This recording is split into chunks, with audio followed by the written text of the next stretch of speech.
భగవంతుడు ఉన్నాడని గుర్తేమిటో తెలుసా? ఇక్కడ పెద్దాపురంలో పోలీస్ మీట్ అయింది. నా దగ్గరికి ఒక పోలీస్ అధికారి వచ్చారు.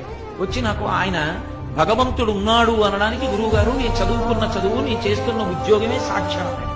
నేను తెల్లబోయి అది ఎలా అన్నాను అంటే ఆయన అన్నాడు, నేను వేలిముద్రల నిపుణుణ్ణి గురువుగారు.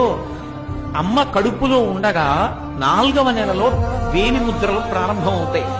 ప్రారంభమైన వేలిముద్రలు 6వ నెల వచ్చిన తరువాత బాగా ముద్రలన్నీ గట్టిగా ఆ వేళ్ల చివర ఏర్పడతాయి.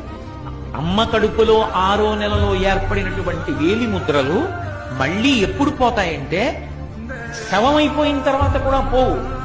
డీకంపోజిషన్ అంటాం. డీకంపోజిషన్ అంటే ఆ శరీరం ఇంకా చివికిపోయి బ్రహ్మాండంలో కలిసిపోవడానికి సిద్ధపడిపోతుంది. ఇంత చిన్న వేలు మీద గీతలు గీసినప్పుడు ఇన్ని కోట్ల మంది గీతలలో ఎవరికి గీసిన గీతలా ఇంకోటి గీతలు గీయకుండా గీయగలిగిన మహాశిల్పి ఒకడు ఉన్నాడు.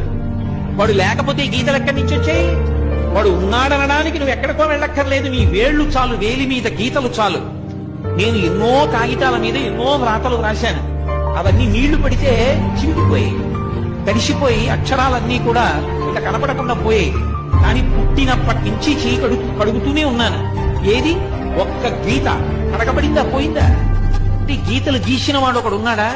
వాడెక్కడున్నాడు అన్న తాపత్రయం లోపల